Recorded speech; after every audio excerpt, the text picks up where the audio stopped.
First in Cary, more than 20 hours after it began, a hostage situation and standoff ended in a Cary apartment complex. You can see the heavily armed vehicles surrounding that complex. Police were there all day and night trying to reach a peaceful resolution. And sadly tonight, an 11-year-old is recovering from 2 gunshot wounds, and his father took his own life after suffering a mental health crisis. Thanks for joining us tonight. I'm Lena Tillett. And I'm Gerald Owens. WRL's Eric Miller has been on the scene for hours. He joins us live. Eric, you heard the moment police entered the apartment.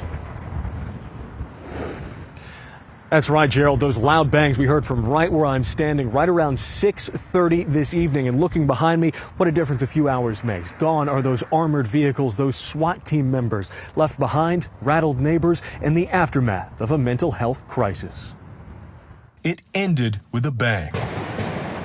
SWAT team members using flashbang grenades to enter an apartment at the Windsor at Tryon Village. But by the time they got inside, the man they were looking for was already dead. Unfortunately, he took his own life. Cary Police Chief Terry Sult saying the tragic outcome is about more than just one man. It should bring attention to mental health across this country. Police were first called to the Windsor at Tryon Village apartments about 11 p.m. Tuesday for a welfare check.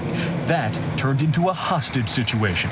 The man then shot his 11-year-old son twice, once in the arm and once in the neck. Police say it's not clear if it was accidental or not. But we should focus on the 11-year-old and just be grateful that he is still with us and can return to his family. Chief Sult says it took hundreds of first responders, including the FBI and SBI, to get the boy out. The Negotiators did a remarkable job. SWAT team members evacuated the building surrounding the apartment just after 4 a.m., moving neighbors out of harm's way. I got up, I looked through my peephole and saw some SWAT team members standing outside, and I was like, oh my gosh. The scene too familiar for resident Colleen McKenna, who survived a school shooting a decade ago.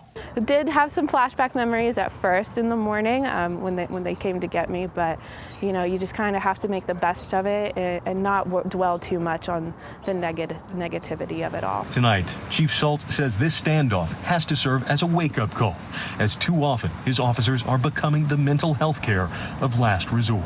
Resonates deeply with me that the largest provider of mental health care is our jails, and that just shouldn't be the case.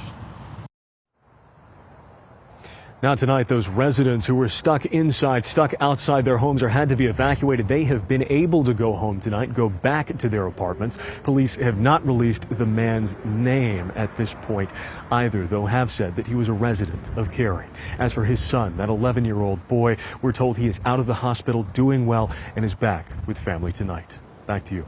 All right, so sad. Eric Miller reporting live for us in Cary. Thank you. And a reminder, if you or someone you know needs to talk with someone or you're having suicidal thoughts, call the National Suicide Prevention Lifeline at 988.